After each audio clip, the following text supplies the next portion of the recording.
background, back in full effect. You know what I mean? Even though they only see it on here. Oh yeah, fair. Speaking of that, that's a good question, man. So what is it right now? You're specifically audio only.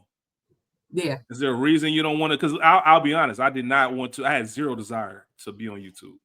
It was just one of those. Yeah, I don't have any desire for that, especially as a chick. You already know me, Rich. Like some days I can put it on when I want to, but I don't want to put it on every day.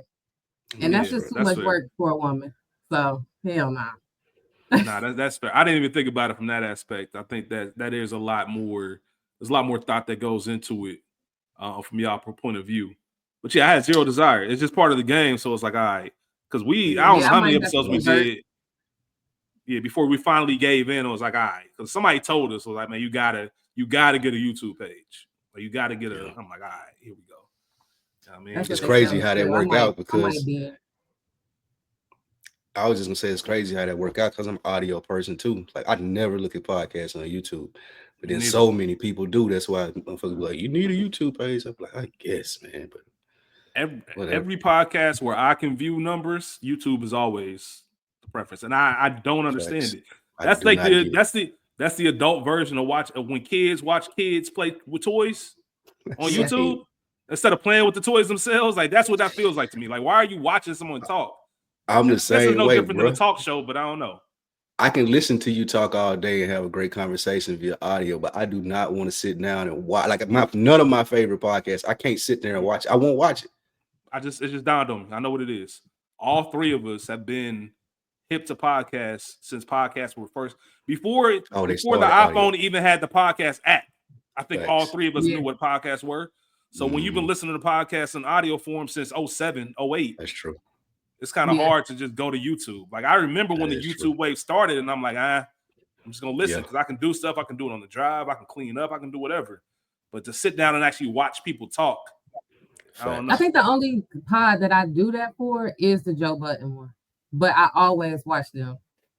But I feel like that's a different feeling, though. I don't know. And they got like camera angles. You know, they put in. When it's done like that, they do it very well. You right, but I still just I just listened to the episode today. Every time I say I'm gonna watch it on YouTube just to try to see their facial expressions and stuff, I'll make it like 30 minutes in because it's like Richard. If I'm listening to a podcast, it's convenient because I'm doing something. But if I'm just sitting here, like I'd rather watch TV. I'd rather watch a TV show. So that's my thing, man. But y'all hear the voices. We back again. Another episode of Another Week in the Books. Book 2, Chapter 17. Apologies once again for last week. I don't know what happened. I looked to upload. Me and Spike Lou was about to record, and I went to the podcast app to see what chapter we were on. I couldn't remember. I'm like, damn, where the last episode at? And we had posted it on YouTube, but not on audio. So last week, if you saw it on YouTube, you took a week off. If you weren't, you took the week off the week before. Chapter 16 dropped. We appreciate the feedback. There's a couple people I want to shout out. And while I look that up, as you know, here with the good brother Spike Lou. And also, cannot forget, I guess at this point, First Lady of Another Week in the Books. You know what I mean? Host of the Frequency podcast, Portia Renee is back in the building with us. We told y'all she'll be a regular. What's going on, Portia? How you feeling? I'm feeling great. I was down for the top of the year with some bronchitis and all that, so I'm finally getting back.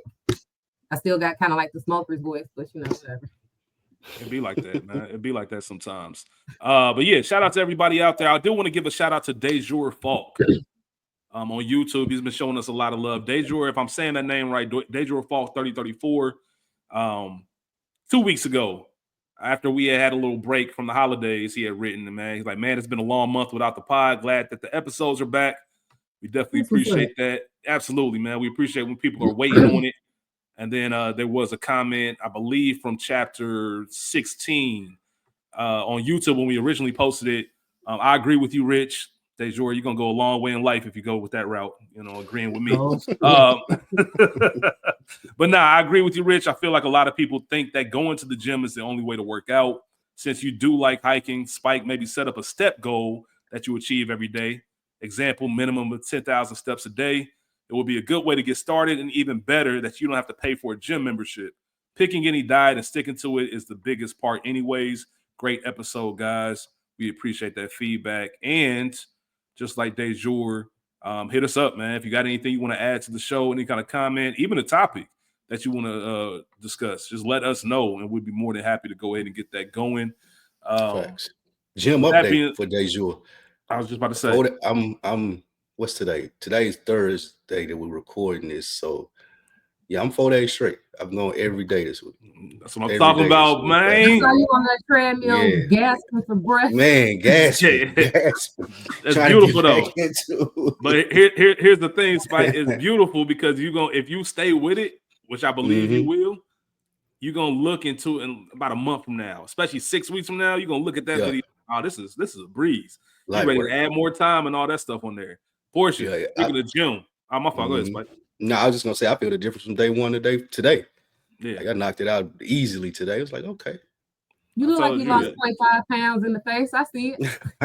Yeah, I told you, man. 2 weeks. I know it's 21 days to build a habit, but when it came to the gym, it was 2 weeks. After those 2 weeks, it was like, I can't miss. I'm building something now. I feel good. It was like you said today. I was going like I ain't gonna go today. I'll skip it, but then you don't feel right after you go consecutively. You're like, nah, let me go and get that in. Let me go and knock a little 2 hours out. So Yep. And I'm the type that if I feel like that, I need somebody. Man, get your bitch ass to the gym, bro. Right. Stop bullshit. I need that. I had to say that to myself today. Get your ass up, nigga. Man, get your ass up. What the fuck you doing, bro? I remember my boy used to always say, man, in the morning, like, man, I know your broke ass still ain't sleep. And I'd be like, you know what? It's a good enough reason to get out of bed.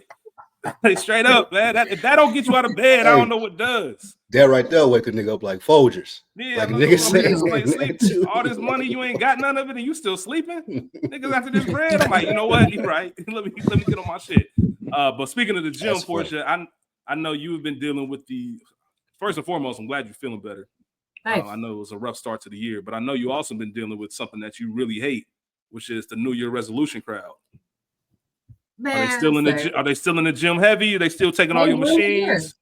They really there. They decided we sticking it out at least until February. I was just cussing the other day, like everywhere. They're like roaches. I'm surprised they're still there, man. Shout out to them. Like we should be applauding them. Yeah, get out my way. This day last week. It usually wrap up about this time. Like it usually be over with. And because we was talking about the gym, I actually listened to y'all last pod, and Rich, you inspired me a little bit about, you know what I'm saying, trying to get Spike in the gym. You gotta just, you know what I'm saying, push yourself and keep going. So I was like, you know what, I go to the gym 3 times a week, and I do get lazy. Like when I know, you could lift 45. But I'll be lazy and I do the 25. And of course you ain't gonna see no results or whatever. So I'm like, I gotta start cussing myself out. But I use Chat GPT to do my workouts now. Bam. It's up. It's up. That's exactly. They tell you the weight, they tell you when to increase it, how many reps. You say you want to look like this is what you need to do. So they'll even throw the meal plan in there. Like my Chat GPT, they gave the meal plan and everything. Hold that thought real quick. We're gonna get right to that. I just want to throw this in there. Just for the gym update, still been going. To your point, Portia, I actually had to slow down just a tad bit because I need to stretch for one. That's one thing I definitely got to do. I gotta stretch, like before and after. Like, and I just don't like. I don't know what it is about stretching. I dislike it. It feels like a useless 10 minutes, even though I need it. But I also just was like, man, I had a couple little strains where I'm like, all right, man, there's no nigga, what you training for? You see them big swole niggas in the gym sometimes, like, what you competing for? Like, what you doing? Oh, I'm just saying, nigga, calm down. So I had to realize, like, all right, man, let me just make sure I'm in here consistent versus trying to increase too much and make sure I'm pacing myself. Because you always, I was in the office for the first time in about 5-6 weeks. I've been working from home and the holidays and all that stuff. So I hadn't seen some coworkers in a minute. As soon as I came in, when I was like, hey, man, you look good. Like, and I was like, I bet. Like, I'm on it. Back to the gym right now. I know. But I want to flip back to Chat GPT. Isn't it amazing what AI can do. I know I remember when AI first became a conversation, not first, but when it really became mainstream was the voice and scamming and all this other stuff. But once you actually play around with it, and that kept me away from GPT for a minute, GPT, excuse me. And I started playing around with it, and I'm like, hold up, this is legit. Like it can really, it's almost too realistic. Yeah. And the more you use it, it picks up on kind of who you are and what your rhythm is and stuff like that. How do y'all feel about AI and overall? Because a lot of people would tell you, experts would tell you, you should embrace it and not fear it. But there's still a lot of people that's like, I ain't fucking with it. Obviously, y'all both use it. What are your overall thoughts on AI as a whole? I'll let you go first. I think it's a cheat code. Like if you embrace it and you, like you said, mold it to where it realizes some of the goals and things that you're trying to do. Because I can do one prompt and then go back and do some other prompt a couple of weeks later. It'll ask me, do I want to correlate the two prompts? Because I see that this is kind of like a plan or something that you're looking to do, a strategy. And I see that you do this as far as a profession. Would you like this strategy or plan to be catered to that profession? It's fire in that sense. I feel like you're gonna be left out in the cold if you're one of those people that's thinking, oh man, AI scary, man. I don't know, like it's gonna take our jobs. Like, yeah, your job gonna get took. But if you figure out how to use it and make it benefit you, it's gonna be a hell of a tool. Yeah, I feel the exact same way. Like it's one of those, you either get with it or you really gonna get lost. Once my my corporate job did a meeting about how to utilize AI for the workplace. I'm like, oh, this ain't just a meeting. This is a warning. Y'all better learn how to talk to this AI. Y'all better learn how to do all of that because it's a wave that's coming. So I would suggest, and it's like you said, it's very beneficial if you use it correctly. So, and it's funny because this is going to tie into the theme of this episode. This is one of our first times as adults where we got to adjust. Like the way you've been doing it, the way you've been doing something your whole life, that shit's out the window now. So you either better get with it or get lost. And every generation has had that moment where it's computers. What's those? Like, I'm gonna keep my typewriter. You know what I mean? Like CDs, what are those? I'm gonna keep my cassettes. Like all that, everything happens, and it's just like, nah, nigga, that shit about to be outdated. It's about to be extinct. I know you like your DVDs, but all this shit coming to streaming now, like it just happens with these generations. So it's very interesting how that works. To be honest, if you're not using GPT already, you fucking up. Like for small stuff, you can use that shit for social media posts if you're trying to do stuff on social media. I use it for the captions. I type my caption in and I let them clean it up. Clean it up and make it like whatever it is you're trying to do. If you're not utilizing it, like just at least putting it in there for a prompt to see what you get back. And the thing is, the people that are fearful of it, my response would be like, it's not going to be able to replace skill. It still needs someone. AI still needs someone to base stuff off of. Right. Like you got to know how to talk to it. You still have to have some sort of sense and know what you're looking for. And even when they spit out the results, you can still cater them to make them more authentic to you. So it's a must learn skill. I just moved into a new place. This may be embarrassing, but fuck it. I just moved into a new place, and you know how you putting stuff up and you're like, you get overwhelmed, but like, where should this go in the kitchen? I took a picture of my kitchen, labeled each drawer 1, 2, 3, 4, told them what I had. Where should this go? ChatGPT was like, well, since you like to cook, you should put the spatulas in drawer 1 and you should do this. I've been in the kitchen chefing. real ChatGPT, okay? Listen, because that's the thing. I think I know for me personally, I speak from my personal experience. When I first started hearing about it, it was more so if you were trying to get something done in the workplace or something of that nature, right? Not just regular. You can, and I'm not lying to you. I've done it myself, not because I need it, but because I'm just curious what will say it. I put in ChatGPT once how to stop being a sucker, and it gives you a list of like it depends on what kind of sucker. I promise you, put it in right now, and how to stop being a sucker. And it says it depends on what kind of sucker behavior you're trying to eliminate. But in general, and it gave me 10 things to work on. I'm about to put that out. I'm curious. Set boundaries, trust actions, not words. And each one had their own little definition to it. That's just how crazy you can really put in anything. Like, and it'll spit it back out to you, man. So AI, this is just the way we into. It's crazy, right? Yeah, because I almost was like, how to stop being a bitch. Like, stop being a bitch and just see what it did. Yeah, Just see what it that's says. crazy. But yeah, this is the new wave. Pay attention to all this stuff, crypto, all of it. I know it's all confusing. The more knowledge you get before you make a move will be sufficient. But now it's the wave to get in all this stuff. Which this is a new. I ain't gonna say new. I'm not a tech expert, but it feels like there's a lot of things on the horizon, and we'll see what's going on with it. But enough about all that, man. Portia, it's been a while. What's up, man? How you been feeling? How you been doing? Like doing our monthly check-in. I've been doing good. I've been 2025 is my year of preparation. I've dedicated that. Just trying to be the woman, like putting in the steps to be the woman that I see in the future. Like, I'm a huge procrastinator, huge. So now, like, even the small stuff, like if I see something, usually I'll be like, oh, I get that when I come back. Like, now I just grab it. Like, I'm trying to get out of the procrastination, the laziness, just to, just be better. You know what I'm saying? Just putting in like the little steps. So it's been fun. It's been challenging as hell.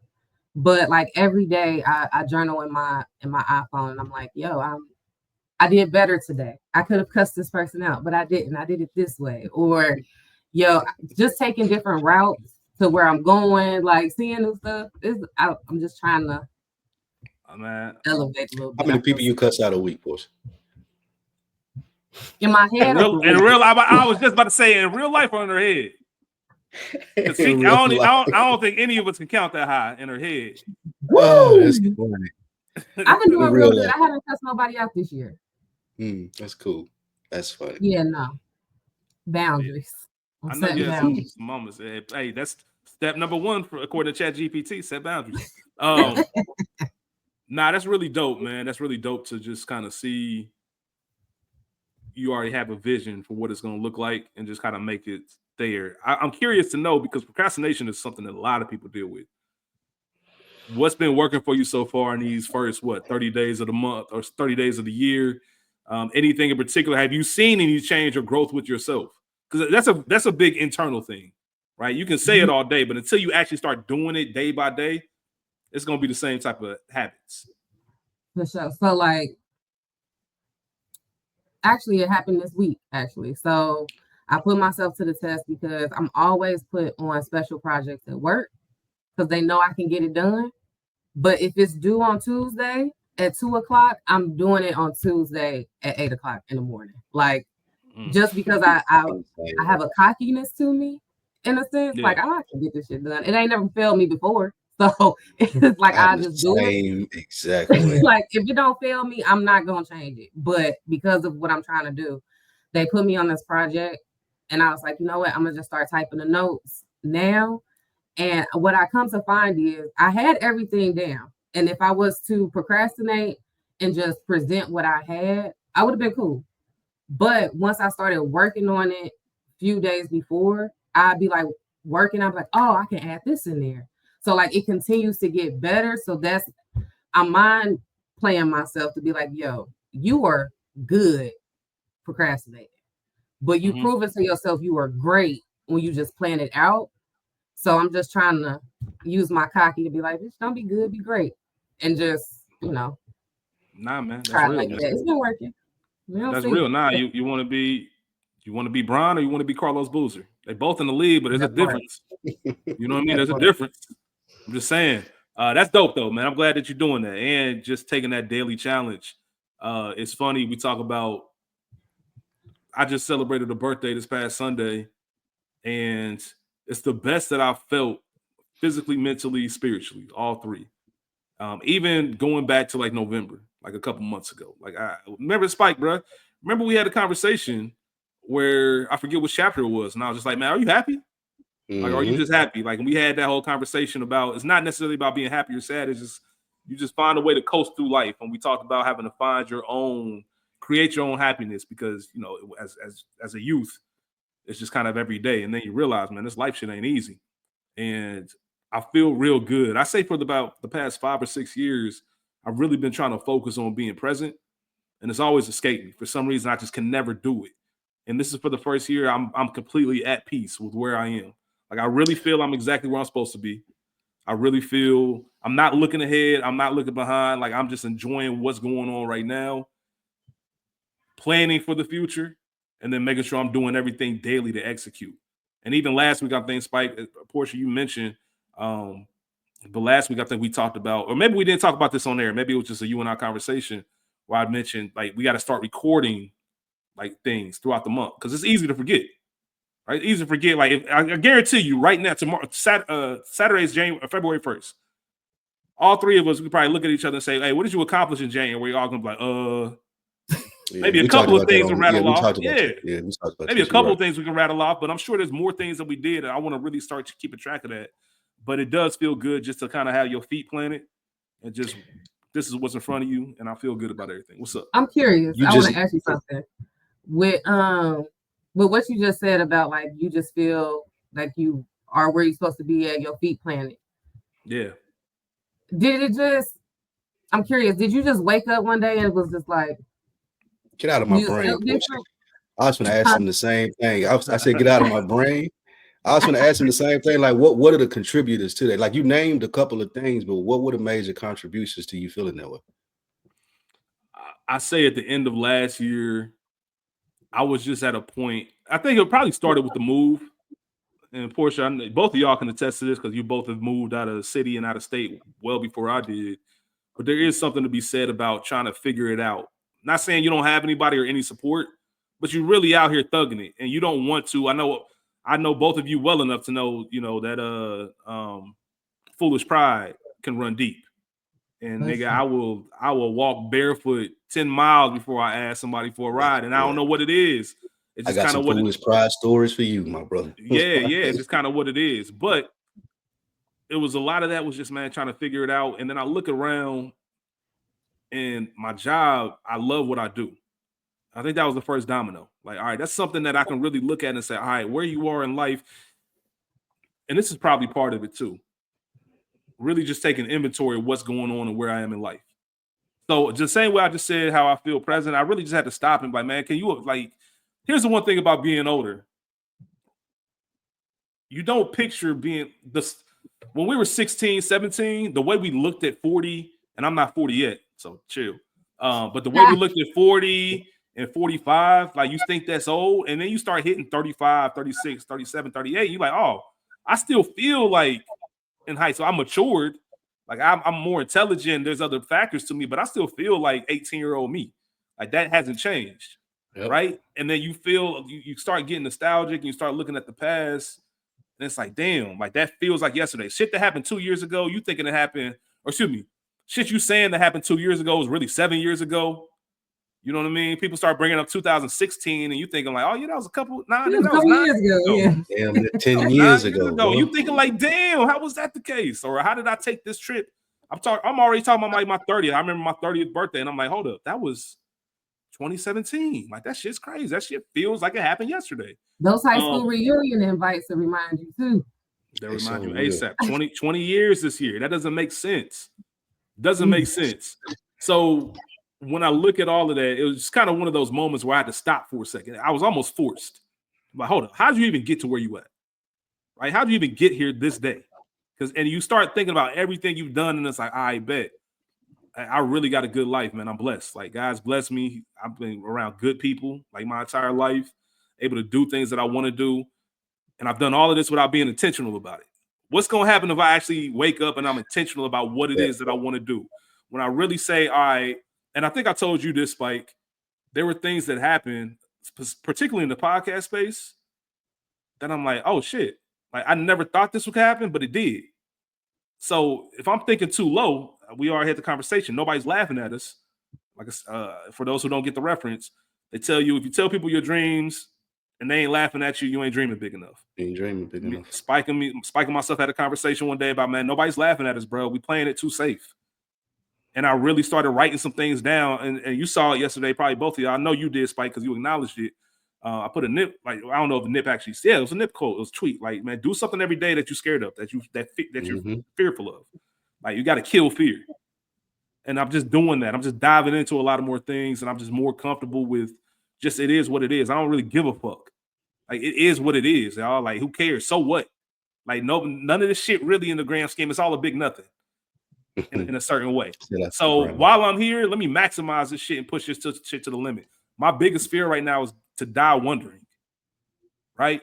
Or to have some shit figured out and be like, man, I wonder what would happen if fuck that, do that shit. Oh well, every mistake I can say right now, 38 years of mistake, I bounced back from every one of them. I figured all that shit out. So there's nothing to fear. And I think just having that mentality and reaching that moment of all right, just stop, relax, like think about things. And then, like I said, piece by piece adds up. And I'm like, all right, if I do all this on mistake, what's gonna happen if I do things on purpose? And really writing it down. That was the biggest key for me. Writing it down and really doing what I said I was gonna do. Like it sounds good to say you go to the gym, but when you start, and that's all you need is one domino. I know I talk about the gym. It could be whatever.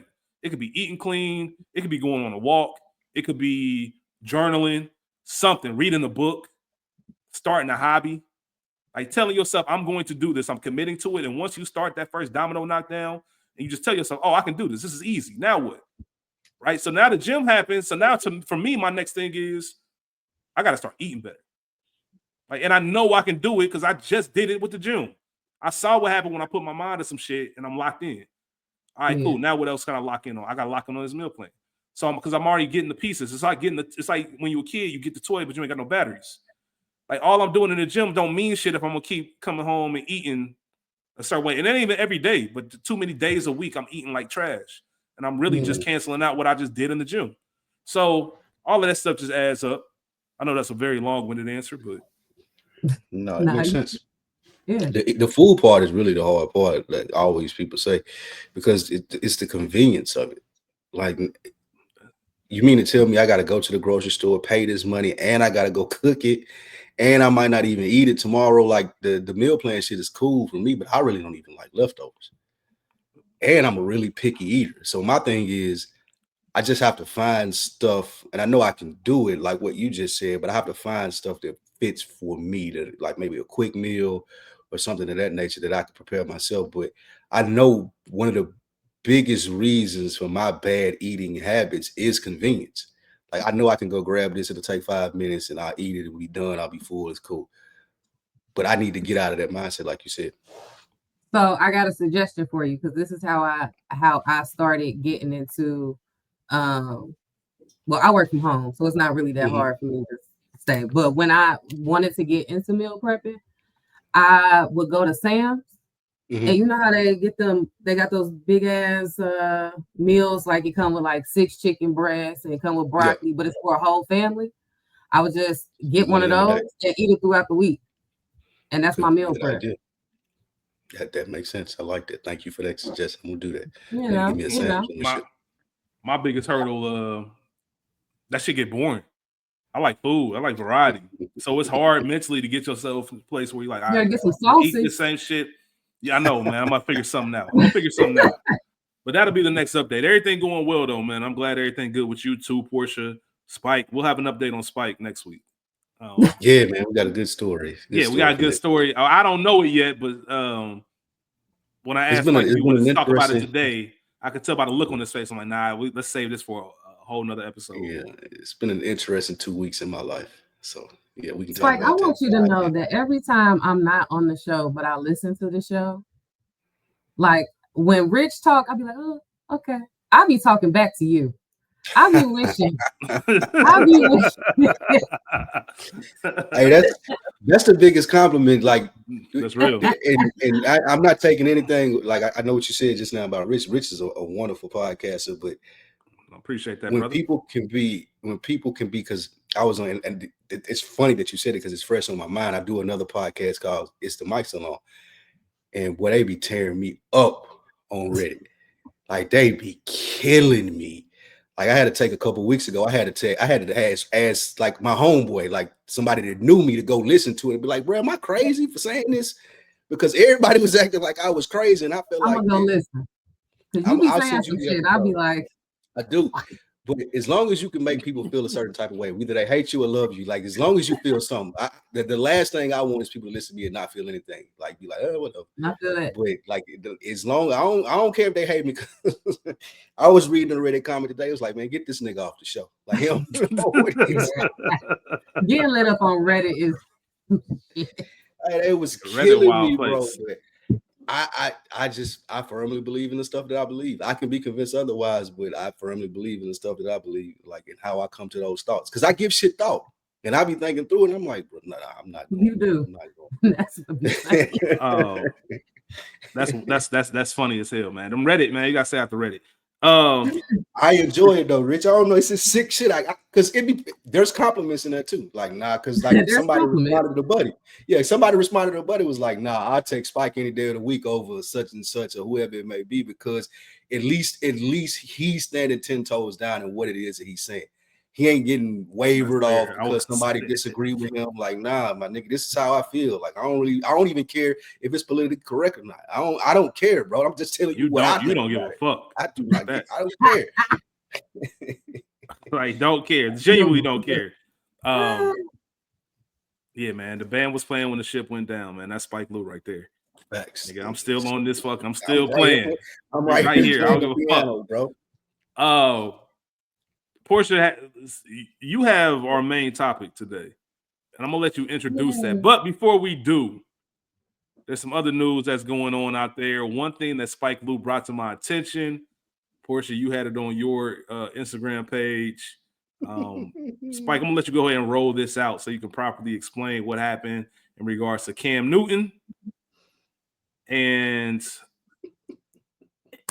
a question that he asked to someone. Well, go ahead and roll it out, Spike, so we can go ahead and have a conversation about this. My heart. Shout out to Portia. I enjoy being in Portia's close friends, like, and getting her unfiltered thoughts about shit.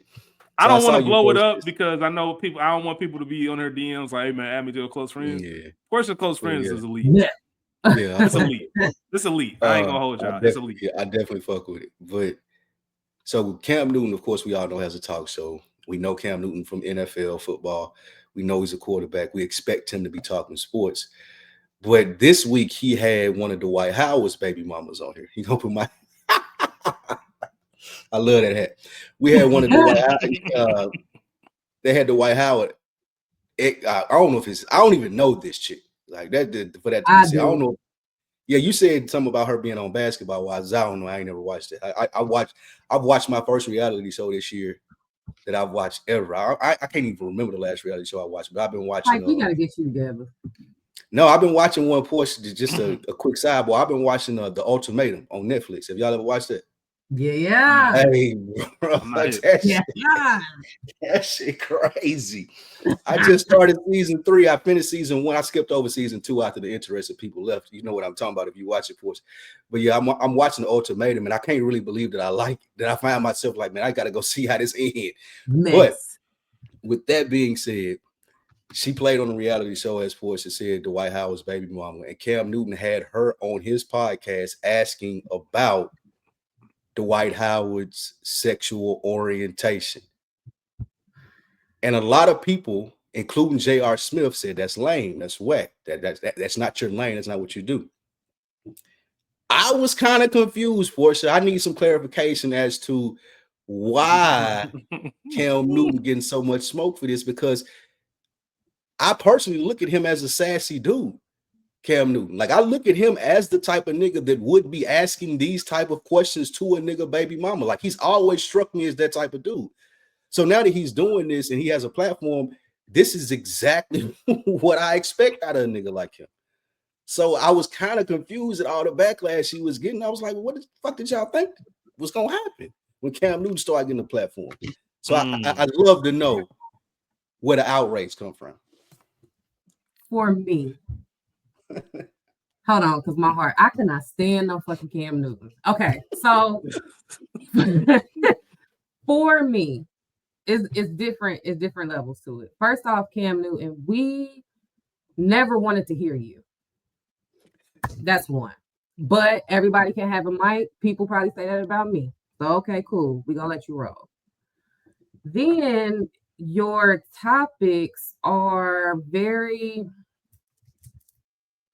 Why do you keep embarrassing your girlfriend every episode? Like, I feel like a lot of his things are just, I don't know if it's for shock value. I don't know. I just feel like people need to begin to, their content should match their status. That's what it is. Cam Newton. What you mean by that? What you mean by that? Cam Newton is, from what I hear, a respected NFL quarterback. He had a nice career, you know. MVP, former MVP. Why are you taking away from what your legacy is? Bring sports people on, fam. Talk about sports. Why are you bringing on women, Royce, who got kicked off of Basketball Wives? That's how horrible she was. Royce had an NDA from Dwight Howard. She couldn't even speak about him on the show, like as far as like her backstory. You bring fake therapists on your show to talk about relationships. Like, that is not who you are supposed to be. You have a legacy. Yeah. Why are you doing that? And then to put it down, and I love Wendy Williams. She is my idol. But to go from NFL player, highly respected, whatever, to this being the content is crazy work. Like, it's such a desperation for, it's like a money grab. We know that you're broke. You've already told us. So now it's just looking like, I don't know. All right, so let me go ahead. Question. All right, so play devil's advocate. To quote Ray P, man, the devil don't need no more advocates, but I'm gonna say it anyway. Oh, don't. The devil don't need no more advocates. But you just mentioned talk about sports, all this stuff. Is that in the same lane as the shut up and dribble? Like, stick to what you know. Are we boxing Cam Newton in? Because yes, we know him for sports, but is he allowed to? So here's the thing. Because here's the thing, right? And I've had this conversation before, I think, on this podcast, right? We're all huge. We're probably in the upper percentiles when it comes to Jay-Z fans, right? Mm-hmm. And then I think one thing that happens when you're such a Jay-Z fan like us, you realize that, all right, then this isn't the Jay-Z in 2025 is not the Jay-Z I was listening to in 1999. Correct. Right? It's not the same person. Know where you're going. But we can separate it. Now, all I'm saying is there are certain things, and he's been telling us who he is his entire life, his entire rap career. Like, you know what I'm saying? About the 1 million, 2 million, 3 million folks. So when he does things that are capitalist and put money in his pockets, even though people might look at him funny, are you doing this, but it's looking bad for that? Why are you surprised? And he's not supposed to still be that same person. He still does enough good in the whole nine. The whole point is some people don't know how to grow with their, I don't want to say with their audience. Audiences don't know how to grow with the actual person sometimes, right? I'm gonna tag you in. All I'm saying is, is it possible that maybe you putting Cam Newton in the box and you're not allowing him to go into other spaces? So for some reason, here we are talking about it. I don't listen to Cam Newton's show. I don't watch Cam Newton's show, but I do see he's known for, and I'm with Spike in this sense. Like, this isn't a surprise to me. Cam, this strikes me as the type of dude that would be asking this type of stuff. Mm-hmm. What's your feedback? Because I know you wait. What's up? You doing apples and oranges. Okay. So Jay, I'm not giving him the shut up and dribble, because like you said, he manifested from reasonable doubt to now what he was going to be doing. He told us what he was going to do. I think I know where you're about to go with this. Depending on how you look at his career, I'm not whatever, but it seems as though he elevated. It seems as though he went from rapper to business mogul to, okay, that's an evolution. Going from MVP, NFL player to sitting on a couch with a woman no one cares about to talk about a relationship that happened 20 years ago. Stay in your box.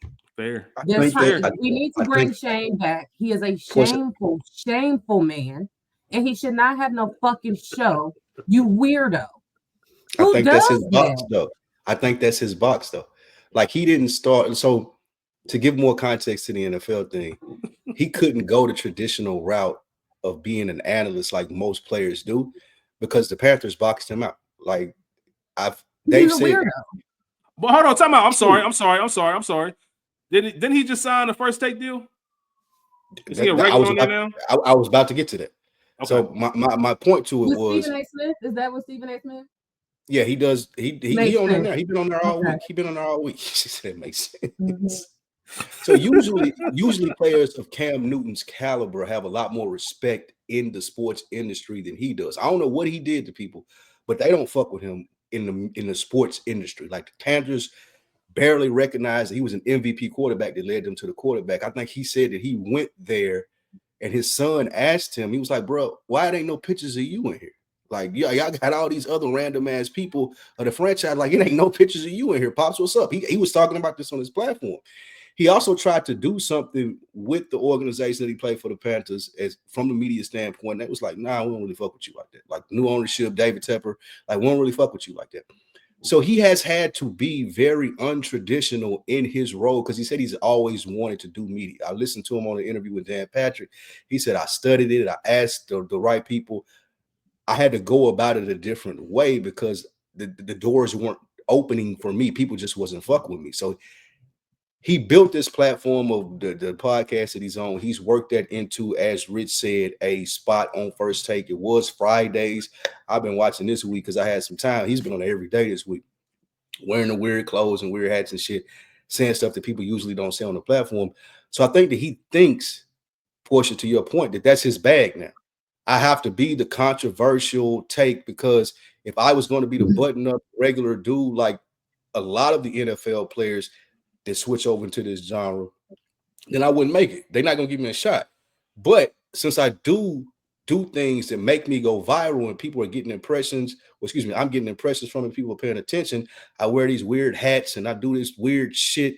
Well, ask even these weird questions to this woman about Dwight Howard, which should be none of your business.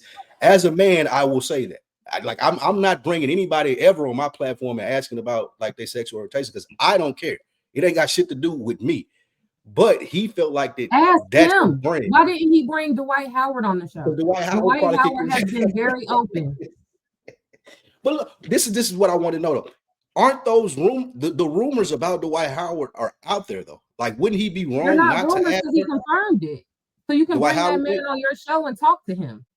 Oh, I didn't know he confirmed. Yeah, so I mean, like with that lawsuit, I think that the whole case it got dismissed. But you remember the whole case, right? We're not gonna go through it on here because it's way too much. Basically, the case of my buddy that said he got kidnapped. Yeah, which is wild because my whole thing is I didn't know he confirmed that. You can bring that man on that show. I don't know, just talking to the baby mama who been. I get it now. Like, that shit is weird, and that shit is weird. Understand. Now, hey, Spike, talk to Dwight Howard about and it's not manly. I want every man who is listening to this. That is not manly. No, that is some bitch I get that. shit. When, I will say, when Spike was filling me in of what was going on before we started recording, before you even jumped on Portia, I did say the same thing. I'm like, if his whole reason was to be messy like that, that's super lame. He deserves all of it. He had the audacity to be like, while she was going in, she done went in for about 45 minutes. Then all of a sudden, he gonna say, well, you know what? This just don't seem right. Now, this interview seemed like it's taking a turn. Fam! Why did you put it out? Why did you even put it out? I don't, And she didn't even confirm really anything. She was just like, her answer to that question didn't even make sense to me. Like when she was responding like about a threesome story that with her and another girl. Like that didn't even answer the question to what Cam was asking her, which was weird in itself. But I didn't watch the whole interview. I watched that clip. I thought the clip was interesting. I thought the response to the clip was interesting. As far as I think people She's a horrible person too. She's a horrible person. See, I don't know her. I had no idea who that lady was. It's like they have a son together, and not to go off the deep end. I just really hate him, but they have a son together. And the son is like 19, 20, and he truly was accused of some predatory shit. So while you on this podcast trying to tell your ex-husband's business, you need to be worried about your son. Oh, nasty hoe. I gotta get into the history of this Royce chick. That's funny. I was gonna ask a question, but I kind of know the answer, so it doesn't matter. What's the question? No, it was just I was just gonna ask Portia, for the people that didn't know her listening, is how much of this is like her not liking Cam, but I know Portia well enough to let you know it doesn't matter who it is. She might not have the same vitriol, but the answer is gonna be the same. Like, this is some weird lame I don't shit. like Cam. I don't like Royce. I don't like Dwight. I don't like none of them. But I do. But I want work. I just want to make sure that people that don't know you, I want the people that don't know you to understand that she's not saying this because it is Cam. She's adding probably a little extra to it because it's Cam and Dwight and Royce. But I think if it was anybody else, even somebody she liked, she'd still say, my nigga, that was lame. Trust me, Portia has no problem telling somebody that you doing some lame shit. Loser. Regardless of who you are. So just want to make sure we get her some credit on that end. If it sounds emotional, maybe it is, but it ain't. That don't mean it ain't true. You trying to figure out how to segue this? Nah, not even that. I'm more so just thinking about the whole. I think Cam represents. Listen, everybody has a crowd, right? Podcasting is almost like the same. Streaming in general, not just podcasting. You can talk about shows, you can talk about movies, you can talk about music, you can talk about podcasts. All of it is so readily available now that you do have people that, even if you can't stand them, and there's people you try to understand, like, how the fuck do you have an audience? Those people exist. There is somebody for everyone. I literally was just having this conversation. I was in a lift recently, and I got in the lift, and my man's is listening to like some polka, like just some old school polka music, and it just made me think randomly on the second, like, it's crazy how there's something for everybody in this world. Like, in my life, I would never even search. I don't even know a polka artist, right? Yeah. Not knocking it, but I just heard enough of it to say that ain't me. But this dude's in there jamming. And I'm like, that's crazy. Like, whoever made this song has an audience, and dude is part of it, and there's probably thousands and thousands and hundreds of thousands of people just like him. White dude, just a white dude. White dude, okay. Yeah, just older white dude. I don't even think I know what polka music is. I've heard the term before, but I wouldn't be able to, like. If you heard it, you would know what it is. Steve Urkel. Yeah, Steve Urkel used to play the little thing. Oh, he used to play the little thing. Yeah. Accordions and all that. It's just a different genre, and I'm just thinking to myself, like, I never would have thought of this. So it's always interesting that there's just way too many people with platforms. I can't say they have platforms, they shouldn't deserve them, but it was a little bit, I don't know, it's a gift and a curse. When they were gatekeepers, you got a lot of good stuff, but you missed out on a lot of good stuff too. Now it's almost like, all right, there's way too many. You can find some good nuggets in here, but nobody should have to search through a bunch of nonsense and bullshit in order to find the frequency, right? Like, they should be able to just have the frequency there and know this is legit, this is for me. I don't have to listen to Cam and all this other shit to get to that. Or I don't have to listen to some nonsense before I get to another week in the books, and so on and so forth. You were going to say something, Spike. You talked about me, you, and Portia as far as moving to different places. One thing for me, while more, I won't say accepting of Cam, but I understand it more, like, is moving to Atlanta. That's a certain type of Atlanta nigga, and that's why he has that crowd. Like, I from the high school that he went up to, from the neighborhood that he grew up in, and meeting people who went to that high school and grew up in the same type of neighborhood he grew up in, where it ain't really like impoverished, it's more affluent. As far as those type of black people, like, there is 100% a crowd that he's speaking to. And I wouldn't have known. Yes, like, he's a certain type of Atlanta nigga that it's a lot of Atlanta niggas that's like him. Like, I was surprised as hell too, Portia, but being down here this many years and meeting the different type of people from here, like, I have a lot wider grasp of, like, oh, okay, these are the type of niggas that y'all are. But then you go to the other side of town, it's completely different. But from where he's from, and like where his parents are from, and the high school that he went to, and the niggas that I know from down here that are from the same place and have the same background, like, he's 1,000,000% talking to them niggas. Because they just like him. They might not wear the weird ass hats and shit like that, but they dress like kind of the same way, hair type of the same demeanor. Like, he is the epitome of a certain type of Atlanta nigga, and that's his appeal. Like, so you saying those certain type of Atlanta niggas? So you saying those type of Atlanta niggas are out here just asking women about other men? The niggas that I know like him with that background would 1,000,000% ask that same question. and not have any problem with that. I don't know any niggas where I'm from that would do that, like, and have that type of conversation in my circle. But I've met niggas who have been introduced to me through people because they went to college or whatever it may be, and like again, have the same background as Cam, went to the same high school, lived in the same neighborhood, and I look at them kind of the same way that I look at Cam, like, yeah, that tracks, because this nigga just like that. So that's it. It's an audience for everyone. I'm saying it to be as respectful as possible to the niggas that I know, because it ain't a diss. It's just like you got to know who you dealing with. And I think a lot of people misinterpret who Cam Newton is. Like, they think that he's a certain type, but he's not. He's like that shit that he's showing. That's legit facts. I've called the people that I know from that place the same thing. Like, he's that. Like, he's okay. What you say? I'm sorry, I missed that. She said he's a weirdo. Yeah, oh, like I've labeled a lot of niggas that I know from that similar. Like, okay, dude, weird. He just weird. Like, I don't even know I have no defense to it. Hey man, I'd rather be called. I don't even know. There's probably other names I'd rather be called before I could call weird. Like, don't call me weird, man. That shit. That shit. Oh shit. Interesting. That's very interesting. Let me ask you, and we can move on. I'm just curious now since we're on the conversation. Did you view someone like Kevin Samuels the same way, Portia? No, because some things that I agree with some things Cam Samuels would say. I think my thing with Cam Newton is he's just being messy. There's no intent or there's no self-improvement to it. Yeah. There was no reason to have Royce on his show. She was promoting nothing. She has nothing. She is nowhere. She is nothing. Like, she has been writing the Dwight Howard story for at least almost 15 to 20 years.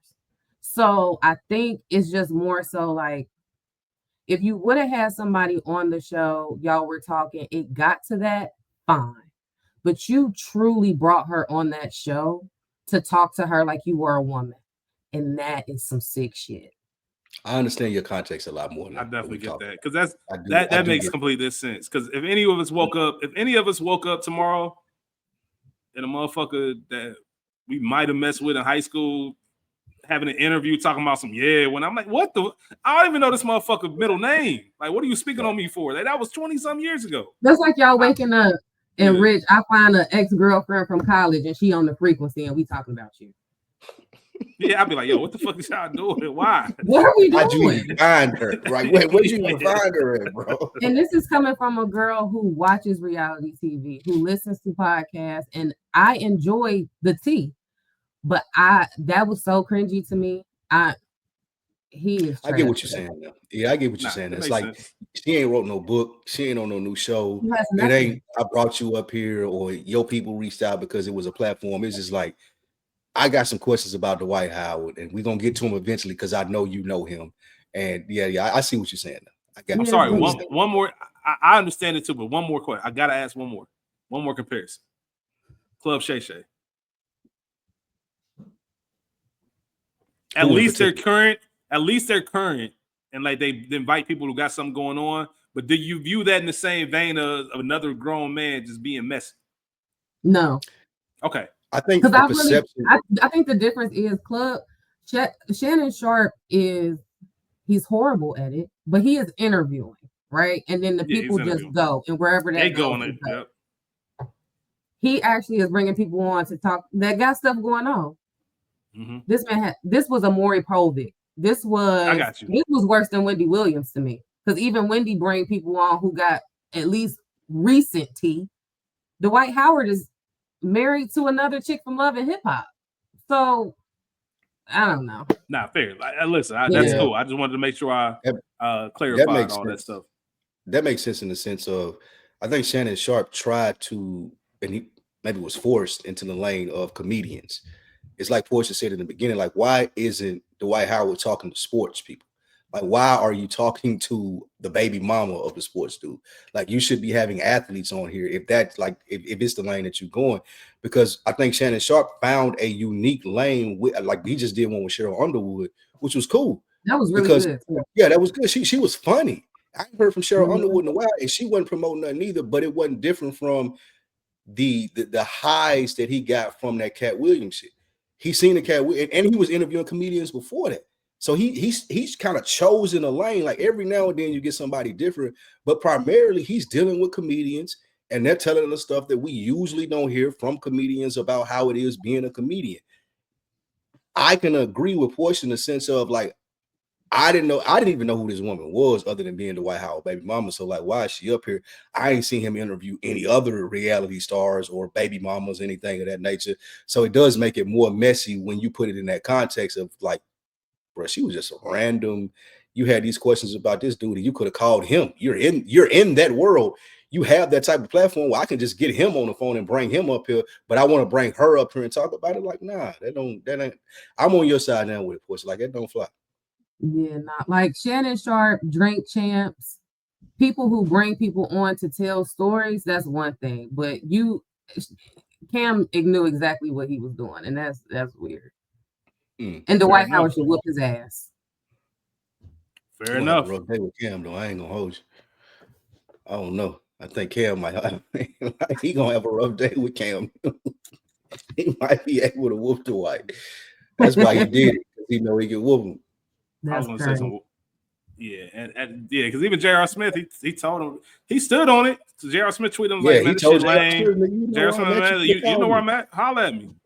Like, I don't do this internet that's stuff. one thing I do respect about Cam. Cam stand on business. Like him and he got into it with Shador. Shador Sanders, Deion's son, because he was criticizing him. And then he pulled up to the game and Shador was like, I ain't appreciate what you said. He was like, nigga, it was the truth.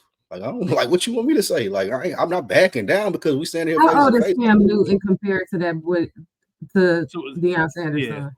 A nice age gap. At least 15. See what I'm saying? See what I'm saying? Weirdo. Oh, well, Shador was acting like a kid. He was acting like a kid. And all he is a kid compared to Cam. But in Cam's response to him, it was like, bro, if you think what I said was bad, like you about to get into a career this. Like these white folks want to say this shit about you all day. I ain't saying that's crazy. I ain't disrespecting. No. I'm not disrespecting you, but you can't get this mad about something that I said that's my honest opinion as a sports analyst. All he said was which is crazy to say. He said Shador hasn't endured the same type of pressures that a regular kid would in this position. He's like, Deion always made it easy for him. So like he want to see what it looked like when it ain't easy for him no more. And Shador didn't like that. I wouldn't like it either, especially coming from a man who's interviewing baby mamas. And you got that right, but you can't get mad at me. All right, man. Listen, we Portia, you brought up the topic. You know, when we have these conversations, kind of just freestyle. We don't really have things that we want to talk about, so we leave it open. Say, hey, if there's anything you want to bring to the table, let us know. If not, Spike and myself will come up with a topic. We'll give you the information. We'll have the convo from there. You sent me something in regards to some news that was, I guess, I don't want to say trigger warning, serious topic. Just let everybody know. We're not necessarily going to touch on that per se, but DJ Academics, if you haven't heard, has been rightfully getting drugged about grooming. Twitch. Yeah, banned from Twitch about grooming. I don't even know if you want to call them allegations. Accused of grooming, I guess would be the right term. I don't know fully. You had mentioned like, hey, you sent me a clip from the Breakfast Club and kind of what happened when he was speaking to a 15-year-old. Once again, kind of going to the Cam conversation. Not to compare the two. I'm just saying, why are you even talking to a 15-year-old? Like, I don't even know what situation or what world would I would be in to where I'm having a conversation with a 15-year-old. Like, just especially on like. Well, for context, he is a streamer. Like that's a 15-year-old with somebody. Okay, so it was business over everything type thing. Yeah, it was popular streaming. Even now, even if somebody said, "Hey, we got the youth version of Another Week in the Books," like I don't like what. Let them do their thing. What are we gonna talk about? Like, I don't know. It just seems kind of weird, and it definitely wouldn't go off the rails like it did with them, which was been weird. But Portia, you say you didn't necessarily want to talk about. I'm not even gonna say the language that you used when you just referred to academics. Did you say you wanted to more so talk about the new adults, millennials and adults. I'll let you explain it further about what it is that you want to bring to the table so we can have a conversation about it. Yeah, so I hope I can like explain, because I know my voice memo was all over the place. But basically, with the whole academics debacle and this 15-year-old that he had this conversation with, like I totally get, like you said, why the public is dragging him. We're not trying to go into that. But my mind went somewhere else, because it's like the kid kept saying, yo, I'm 15, bro. But academics, it didn't seem like he fully processed that he was 15. Like, and it's like, nigga, I looked you up. You are 35 years old. So I'm wondering, like, where is the disconnect between age and adulthood now? Because like I talk to my friend all the time, because we all late 30s, early 40s, whatever. And it's just kind of like, we don't feel like the adult. And I think that's why academics conversation went so left, because it seems like millennials don't feel like adults, like the way we saw our parents, or like the way that we thought that, when we were growing up. By 25, 30, my aunts and uncles was like grown. So I'm curious, like, do you think we grew up with an unrealistic idea of adulthood, or did something actually shift? Do y'all feel grown? Or like, even has like there been a generational shift in maturity and responsibility? Because now millennials, we have choices. So is like that what it is? But Lord Jesus, I am 37, but I don't feel like that. Like, I know I'm 37. I feel like I handle my business. Like, I've never been evicted or no shit. Like, I pay bills and I work. But it's like, in my mind, I feel like I'm 27. I feel like I should be calling my homegirls, bar hopping, having a time. And it's like, yo, I'm almost 40. No kids, no house. That's kind of what I said earlier when I mentioned, like, in your head, it feels like I'm still early 20s. Like, I don't feel different other than mentally and all that other stuff. Like, but I think you don't academics, like, when he was talking, I'm like, the kid keeps telling you 15, but the way academics was going, it was just kind of like I'm trying to I'm talking my shit. I'm trying to, and yeah, I don't think it was because he was trying to groom, but it's 2025, niggas is nasty, maybe. But I really just think we haven't got the concept of we're the new adults. Spike. I think adulting was presented to us so differently when we were young. Like, me and one of my homies talk about this a lot. Like, I think more so than any generation, millennials, us, like, we were lied to a lot more as far as what was going on. Like, we used to think, and I'll speak for myself specifically here, I thought that adults had that shit figured out. Nigga, you couldn't tell me that my mom or my grandma or like people like even I was fortunate enough to grow up around my great-grandparents, and you see this structure of life that they have and going to jobs every day, and you see it, you're like, oh shit, this is how it's supposed to be. And then the older you get, the more you start to realize, like, all of that was bullshit. And we as millennials start to piece that shit together, and it's like, bro, I didn't realize how close 27 to 40 was until I was 27 and I was 40. I realized that, like, at 27, like, yeah, there's some things that you should have going on, as Portia spoke about, going out with the homeboys, chilling and whatever it may be. But then when I got 40, I still felt like I was 27 and I could still do those things, but you shouldn't be doing those things. And we seen our parents not doing those things. I can count on my hand the amount of times I seen my mom go out. Like, my mom she had me when she was 20. So all through growing up, she was 20 years older than me. You're talking about a lady in her 20s, 30s, and then 40s. I never seen her go to a nightclub or out to a bar or come home later than me. None of those things. Like, they were lying to us in the sense of, this is what adulting look like. And I think that us as millennials, we're too smart at this age now to be like, oh no, I'm accepting this as adulthood. this thing where y'all go to work, go home, read a book and shit like that, that's not what adulthood is. Like, it is experience in life, and we're not willing to accept what they were willing to accept for our 30s and 40s.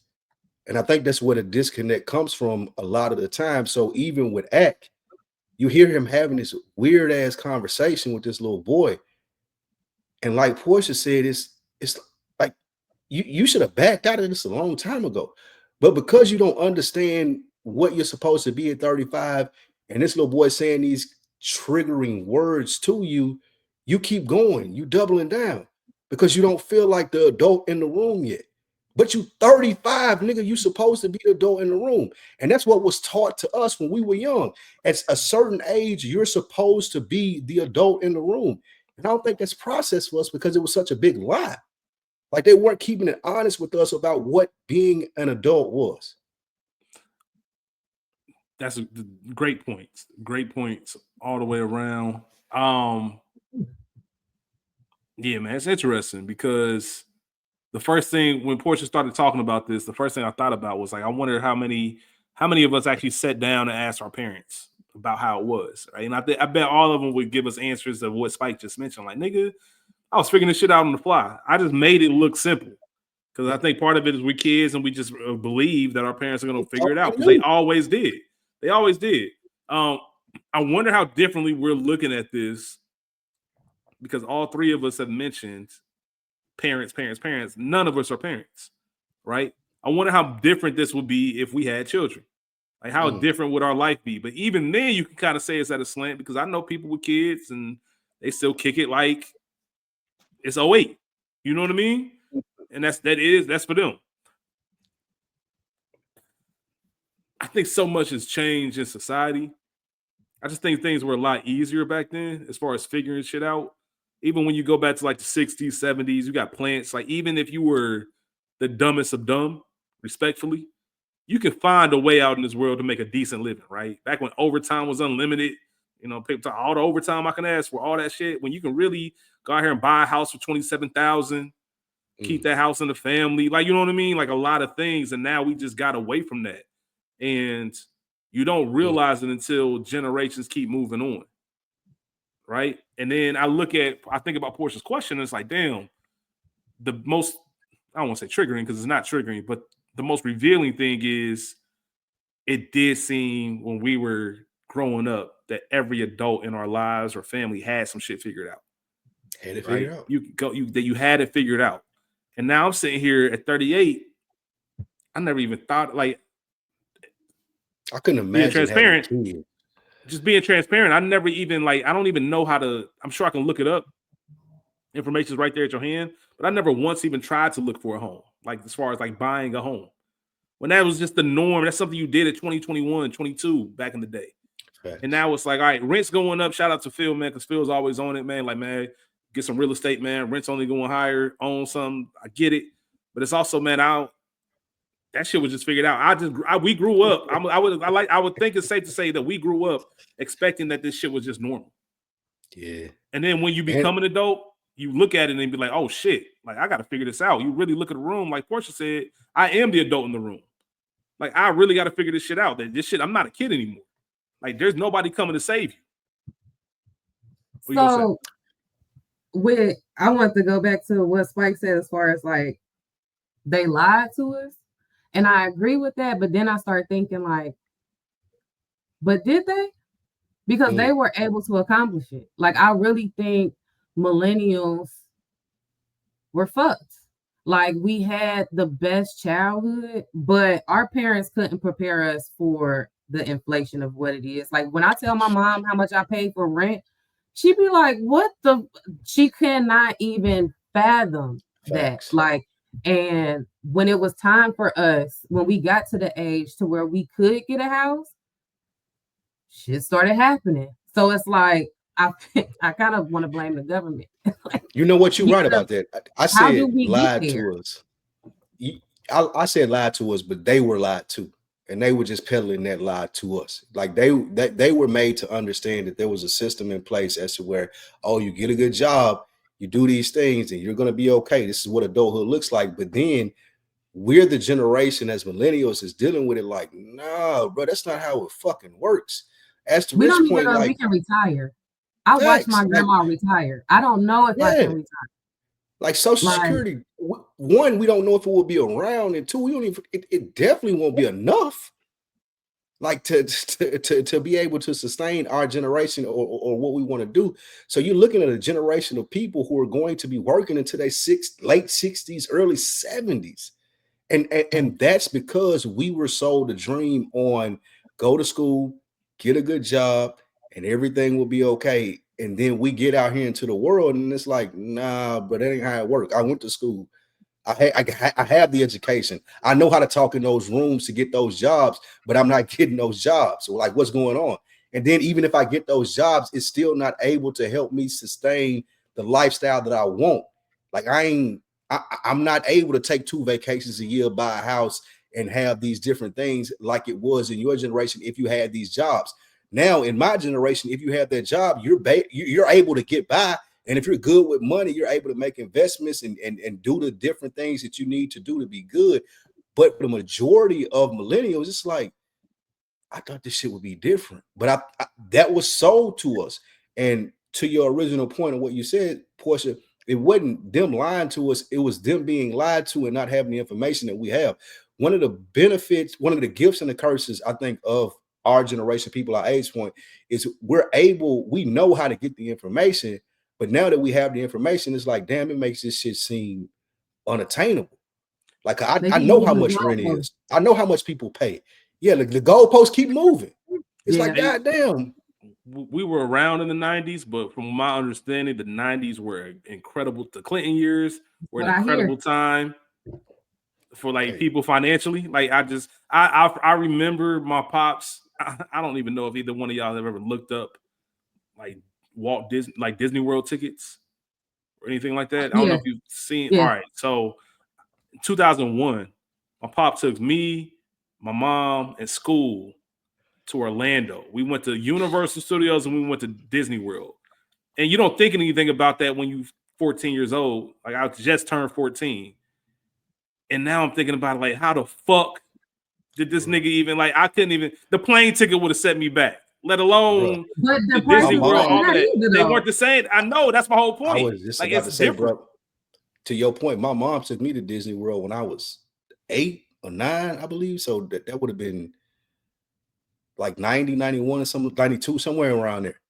She took me, like, she worked a fucking factory job. Like, I know she barely probably made above like $9-10 an hour. And you talking about a room, Disney World tickets, a plane ticket, rental cars, a hotel. How the fuck did she do that? Like, because like you said, Rich, if I'm going, like, I couldn't imagine taking a family to Disney World nowadays with a regular job. It's insane. You know what? Do y'all think that the money stopped our maturity? Do y'all feel y'all age matured wise? What do you mean when you said that? I want to make sure I'm understanding. I ain't gonna hold you, I don't. I'm asking, like, because we're talking about he's talking to niggas that still play the pause game. we don't feel like the new adults because we don't have the quote unquote finances or stability that our parents and stuff had. But do y'all think that stopped us mentally? Because I know a lot, like, I don't feel what I think a 37-year-old should walk and talk and think like. I am the complete opposite of that.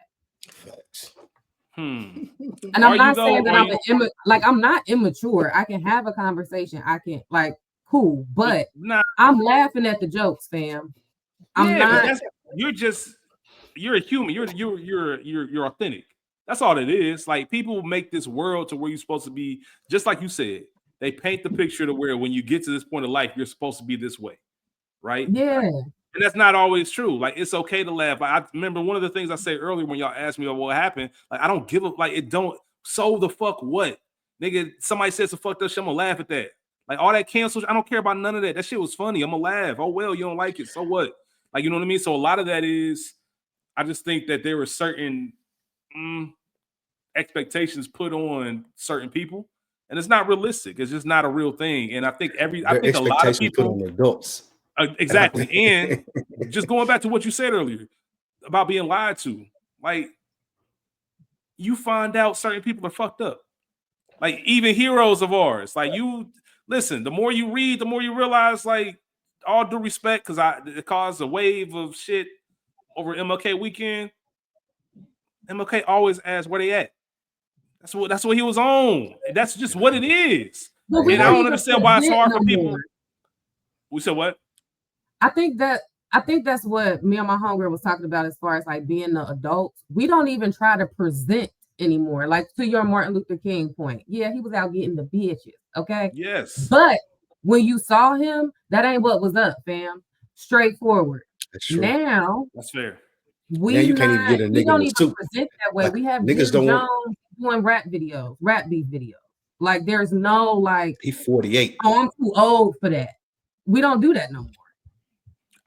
You're right. We don't, and that's funny because I think me and Spike just had a conversation about that with the whole Jim Jones Cam thing, and it's like, bro, come on, like, there's a lot more. This is who I am. This is what it is.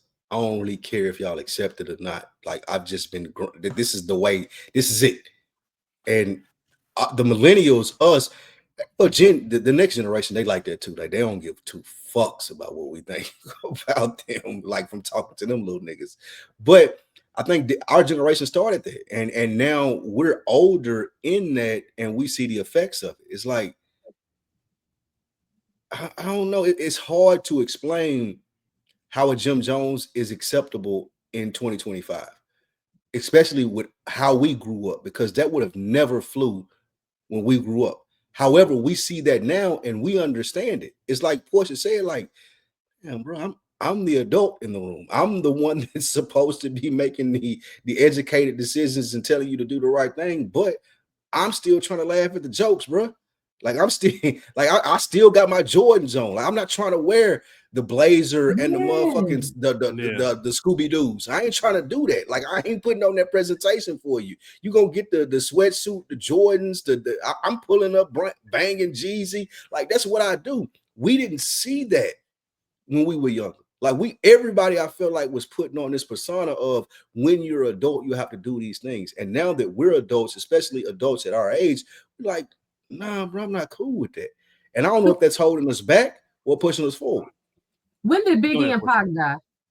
96, 96, right? 95, 96, 97. But they was like 25, 26 years old. Yeah, they were younger than that. Pac was 25. Big was like 23, 24, I think. Okay.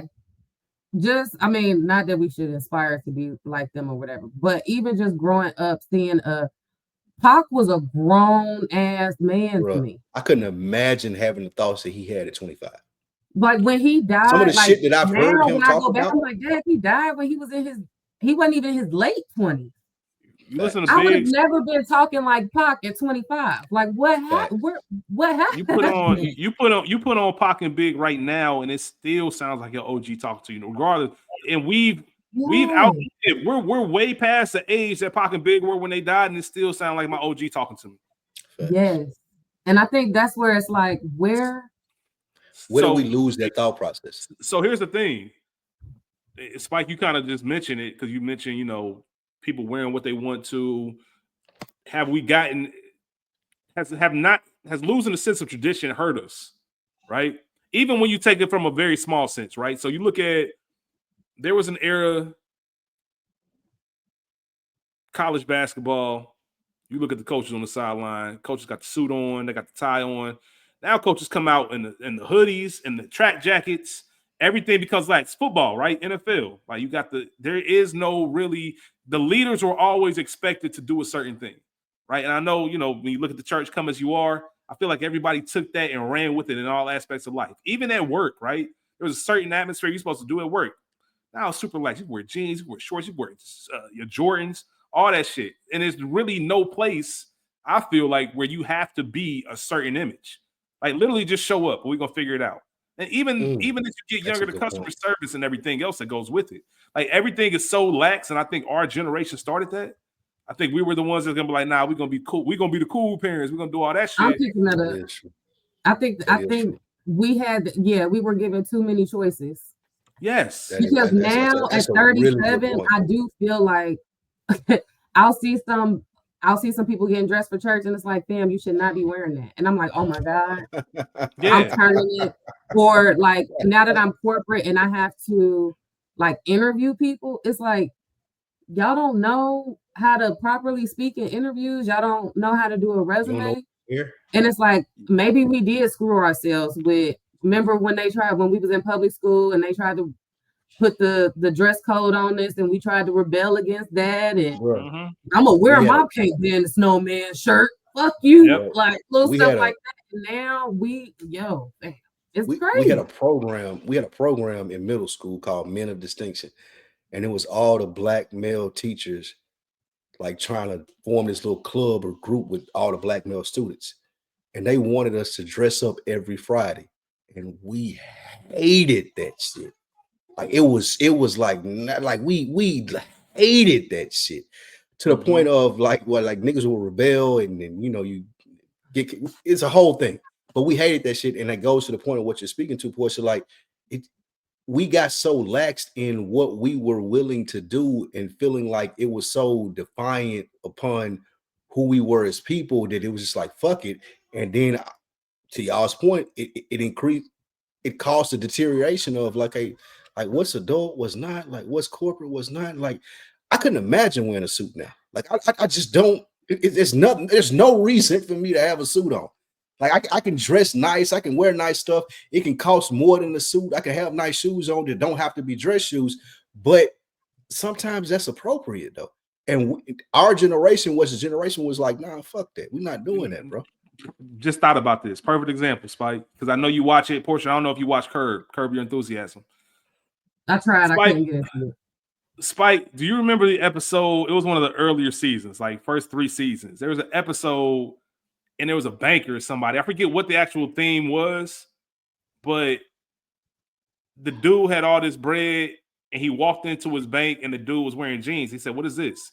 Like, it's Casual Friday. Like, why are you wearing? He was from that era of like, I'm bringing millions of dollars, and I walk in, and the dude handling my money's wearing jeans on a Friday. On? Like, what the fuck is this? Like, I'll take all my shit and bounce somewhere, because he couldn't understand the concept of a Casual Friday.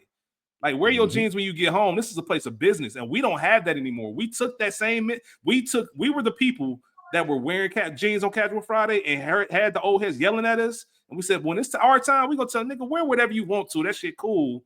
But then you realize once you get there, it's a little bit too long of a leash. Now people taking advantage of it. So, yeah, it is cool to have that freedom. But it's also like, damn, like, did we lose something in the process that we can never get back? So what I'm taking away from this conversation, is we are growing. We are getting older, but we're not growing up. We are the reason. Millennials are the reason why there is horrible customer service now, and I'm cussing everybody out every day. And we screwed ourselves, and now we don't know if we're going to retire. We're going to pay rent for the rest of our lives, and so this is where we at. No, you're absolutely right. Checks and balances. Real quick, though, to the customer service point, I am flabbergasted at the decline of customer service. I remember working retail jobs and things that they told us that we had to do. And now when I go to a grocery store, Walgreens, a fucking clothing store, I am shocked at the lack of customer service. Like, motherfuckers don't even care. Like, I ain't greeting you. I'm not responding to you when you say have a nice day. I'm bothering you. Yeah, like what? Like, yeah, like why are you asking me a question? Nigga, I just work here. Like, here's your receipt. Get the fuck out of the store. Let me get to the next question. That shit was unacceptable in our day. Like, I remember working jobs and them telling me, like, you got to be nicer. Like, you got to do this and do that. I remember that shit being a thing. And now when you go out, it's like nobody practices that shit. I don't know if that's me being old or what. Nah, the young niggas definitely be at the register on the phone and look up at you like, hold on, man. Hold on. This old nigga needs something. Hold on real quick. Like, damn. You know what's crazy, Rich? You know what's crazy, though? What's up? It don't just be the young kids. It be somebody our age making us wait. But you know what that's about, right? That's about them looking at their life and like, how the fuck did I end up here? Like, why am I doing this at 40? We all trying to figure it out. That's what this episode is damn near about. Yeah. Everybody is on some, how did I get here? How can I make it better? But I don't know. And to go back to your point, Rich, with tradition, it's also scary too, because I was scrolling Instagram and somebody said, yeah, they don't throw the barbecues, they don't do the holidays like they used to. And we the ones supposed to be throwing them. We the adults. But me and my homegirl like, yo, we can't do that because one, like, granted, we have people that have kids, sure, but there are a lot of millennials choosing not to have kids because we can't afford them. Facts. Like, we can't get a house to have everybody come over and kick it. Mm-hmm. And I don't want y'all. So like, traditions is going away. Like, it's just, I don't know. It's a scary thought. I will say this too: we are the generation of boundaries. And there's a lot of things where I think a lot of us are just like, I'm cool. I don't care. Like, I know we talk about blood and relation and family, and it's incredible if you have a great relationship with your family. Not everyone has that, and they don't have it with their entire family. And sometimes we got to remember, like, listen, we family, but I ain't choose that shit, and you ain't choose that shit. That's just by happen chance. Like, you know what I mean? And I think our generation is. Yeah. And I ain't gonna act like that shit important to me. Like, a lot of our generation is really quick to be like, man, I don't give a fuck. Like, our parents' generation, don't do that. That's your fam. That's your cousin. Invite them. Like, I don't give a fuck about that nigga. Yeah. And but where did we get that from? So I was gonna just mention, as we talk about this and try to figure it out, what does that make y'all feel like? And what I mean by that is losing recipes, man. You grow up in this. Yeah, you losing. Shout out to Michael Irvin, man. We losing recipes, right? Portia, you just mentioned a great point. Because I know my mom and aunties. I know at times they got to look at us. We got a big family on my mama's side, a lot of cousins, and I'm sure they thinking like, these niggas. We still, all of us. I guarantee you, all of us are still hitting up our moms and dads. The holiday season. Who cooking this year? Nigga, you supposed to be cooking this year. You supposed to be inviting niggas over. Like, you know what I mean? Yeah. And it's like, damn, like, you think about it, like, I don't think we still, and that in itself is interesting because that's a mental thing. Like, not once have I ever said I'm gonna host. Yeah, for what? I'm hosting Thanksgiving this year. And then you look at it like that's how our generation looks at it. Like, why in the fuck would I do that? Yeah, like why would I do it? Like, why would I have 20 people over to my house, have to cook for them, clean up after them, worry about when they gonna leave when I'm tired of them when we hear that day? Like, why would I do that? And our generation does that more so than any generation, I feel like, and we pass that down to the next generations. Like, I feel like what is it, Gen Z or whatever? Did it come out from the next one? Yeah, they looking at it the same way. Like, I see this really funny meme. It was talking about when a doorbell rings, and it had these like 3 phases of when a doorbell rings for different generations. And it had Gen Z, and they was like, oh, well, look on the ring camera, see who it is. And then it had the generation before us, the boomers. It was like, oh, I wonder who that is. And it had us as millennials, like, I'm not even acknowledging it. Like, nigga, if I didn't know you was coming and you ring my doorbell, like, bro, like you don't even know that I'm home, to be honest with you. So I'm just. I wonder how we got to that though, because all of us are like that. That's the question. Thing. It felt so like I related to that so much, and all 3 of us, as soon as I said it, knew exactly what I was like. I'm not answering the door, nigga, because I didn't know you was coming. We don't even answer the phone. Like that? So I don't even hear my. Why are you calling me? When's the last time anybody had their phone a ringer on? Bro, like, seriously. Like, my phone been on silent for years. People have to text me and be like, hey, I'm finna give you a call. Do you have 2 minutes? Like, if a nigga just called me randomly, I'm like, oh shit, what's wrong? Like my mom. Like, especially, I'm sure y'all can relate, especially not being in the city or state with your family. With your people. Fam, every time I talk to somebody now from home, it's like, oh, well, you know, so-and-so passed. Oh, you know, so I be like, fuck it. I'm not calling y'all. I'll see y'all when I get there. It's always it's like that scene in life. It's like that scene in life when that nigga was reading the letter. He was reading the letter. Everybody died. Like, damn, like, nigga, don't nobody want their mail read after that. Shit. Chill with that. But like, I even traveled from Dallas, Texas to Cincinnati, Ohio for a holiday and don't even see the family. I'll see my mom, my brother, my granny, my dad. That's it. I don't even, because in my mind, to the boundaries part, it's like, shit, I just traveled all these miles. Y'all better come to me. Why I gotta go to y'all? Yeah, but it's like, when did I get like that? But I used think to like about them. this. It's funny you say that. You don't really realize how small people's worlds are, right? So I'm gonna use a Wire reference because that's what we do all the time. Spike, you're gonna know what I'm talking about. There was a scene in season 2 when Bodie and them had to make that trip, and Bodie was playing with the radio station. Said, "What happened to the radio?" And the dude was with them. Shamrock was with them. Shamrock was like, "What you talking about?" He said, "The radio change when you leave." He said, "What do you mean? Like, it ain't the same radio everywhere? Like the station ain't the same?" No, nigga. Once you leave, it's different frequencies.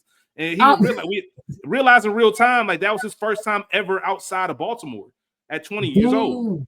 And it made me think, like, damn, there's a lot of people. Like for us, it's normal to travel, to take a flight, to take a trip. There's a lot of people in the city, a lot of people where we from. That's foreign to them. They cool just being in the city. I know people that ain't never really left. Like maybe a couple road trips here and there, but like I know people in their 30s ain't never been on a plane. And that you got to think about, that's a part of it too. Like that's a part of it. So I think like-minded people kind of stick together on tendency, but we don't tend to think about things like that. Or you think about when you travel, or I'm sure all of us have reached a point where there's certain people you just stopped inviting on trips. They're not gonna go. They're just not gonna go. What we doing? Like, what's the point? Like, you know what I mean? So it is what it is. Then there's two things I was gonna say. I know one is funny because going back to our whole millennial thing, I was having a conversation with someone today at work, and she was telling me about her. She had some family members, like out of nowhere, literally no phone call, no text, no nothing. During the middle of the week, ring her doorbell on some, "Hey, just want to stop by. Can we come in?" And she looked at them and said, "Absolutely not. Absolutely not." And look, us as millennials, we understand that. Yes, we understand that. That ain't even wrong. Like, bro, what? Like, how y'all just like the audacity of you feeling like Portia said though? That's a great question. I have no idea when it got like that, how it got like that. Because the boundaries are truly, I guess, you know, a therapist will tell you that the boundaries are excellent, right? Everybody's supposed to have boundaries. But I think, especially in our community, the Black community, we took boundaries so far that there's no community anymore at all. Because I love children. My friends have kids. I don't know if you're going to be able to call me, say, "Hey, I want to go out with the hubby. Hey, I want to go out with the boo. Can I drop the kids off?" No. No. Nope. I don't. But I remember it being a time where my mom being like, "Hey, me and Wally want to go out. Can I drop Portia off?" Sure. You're not dropping the damn kids off over here. I just don't know why. I don't know what happened. And I remember growing up. You got to plan that shit. Growing up, you're right. Like that's a perfect point in the sense of, I remember growing up in a neighborhood where I would go to my great grandparents' house. They knew all of their neighbors. Like they knew like their last name. Like they would like, "Hey, this is Mrs. Such and Such. This is such and such and such." And even when I'm walking down the street to go to the store, like those people would speak to me. "Oh, that's such and such great grandson or grandson or whatever it may be." And you knew those people. And it goes to what Portia was saying about community. Now we to the sense of like, I remember getting dropped off, not because my mom was going out, but just because, okay, all the kids are over here. We're going to drop you off at your auntie house. And that's what y'all doing for this weekend. Like you playing with your cousins this weekend. Like you grab y'all bikes. Y'all figure that shit out. To a point where it's like what Portia said, like, there's no way that any of my homeboys can hit me up and be like, "Hey man, I'm dropping the kid." Like, "Oh, bro, you're not dropping your kids off nowhere with me." Like, that's not going to happen. Like, yeah, it didn't even used to have to be somebody who had kids. Like, I remember hanging with the fun auntie. No. Ain't none of that shit happening nowadays. If y'all listen, we not know what it is, let us know. Because I want to know where the boundaries came from. No, because we're not interested in none of that shit.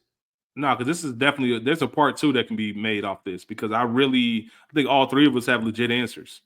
I mean, and legit questions, should I say? And we really want to know when the shift happened, and the things that I don't want to say fought for. It ain't that deep, but the things that we woke up one day and said, "Nah, we're gonna do it this way." Like, y'all wait, play it out. We're gonna do it this now. I think there has been detrimental, even though we wanted to do it our way. Now it's like, all right, look at y'all. Y'all wanted to do it so bad. There's that famous meme, right? What's the famous meme? Like, y'all wanted to be adults so bad. Now look at you. Now look at you. Because I think it happened recently too. Because I remember 2017, 2018, still going to the homie's house playing spades till 2:00 in the morning. We don't even do that no more. When the last time you went to a homie's house, play spades, and just kick? That's a really good point. How much of it is on the whim? Facts. How much of it is that there's so much the variables for the bullshit that can happen. As soon as you step out your door, maybe we reached a point. Nah, seriously, maybe we reached a point where it's like, I'd rather be inside. Like, you see, Portia, I don't know if you still have. I'd rather binge this show, bro. I'd rather binge this show than to come play spades with you, even though I know I'm going to get a fulfilling thing out of it, we'll have fun or whatever it may be. But I don't want to risk anything that may happen when I go outside. Like, I don't want to risk none of that shit. I think that's my fear. We're gonna be so lonely. Or we got to change it. That's somebody that we really don't like, but there because we don't want to be lonely. Yeah, because I was just gonna say, Portia, I don't know if you still have like Cincinnati news apps on your phone or something, but you can get an alert just about there's shit. I woke up this morning or yesterday morning to woman in custody for murdering man in OTR over the Rhine. Like, literally this morning. Yeah. Like, you know what I mean? So it's we started out the year with people getting plowed in New Orleans. Like, it's just wild. Like, and that's what the thing is. You were minding your business. You chilling. Like, you on Bourbon Street kicking it, and all of a sudden a car ramming through. Like, there's just the odds of. And we don't talk. One thing I'm surprised none of us really brought this up. And I'm sure other generations can make this argument, but man, there's a couple things that I think go into play with us. One, we're in that unique spot where we experience everything from a technology standpoint.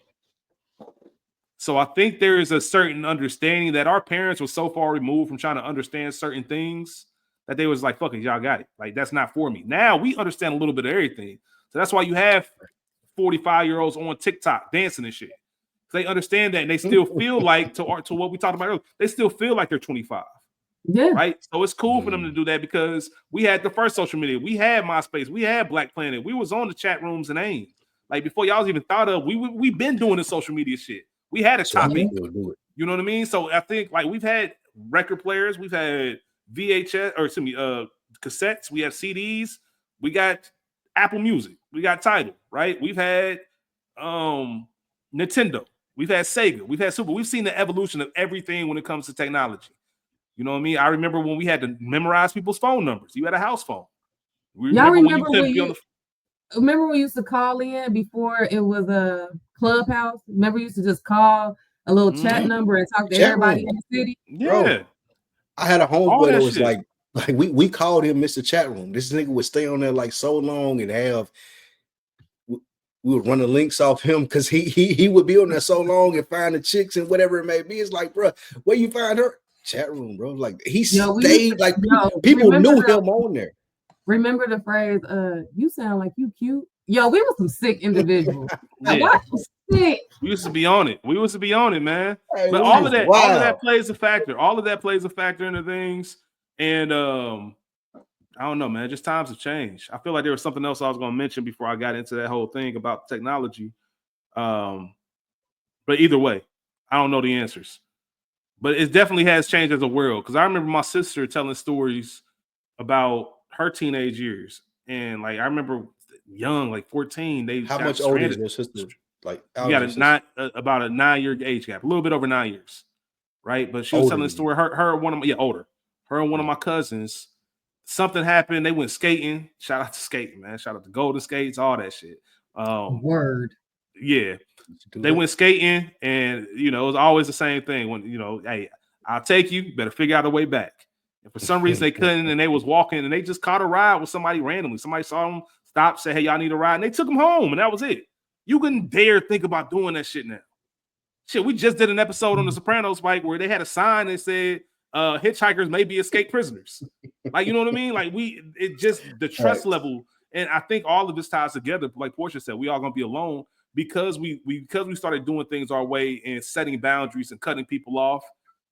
Now we lose that sense of community that you were talking about, Spike, because now we look at people, we understand things more too, right?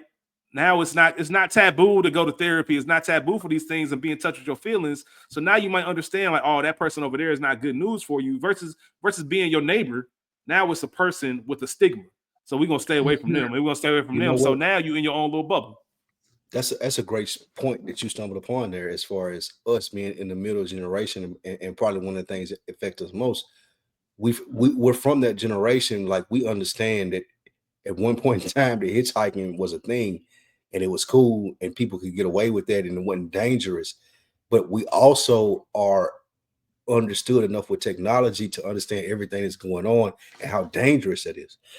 I think our generation is unique as far as being millennials.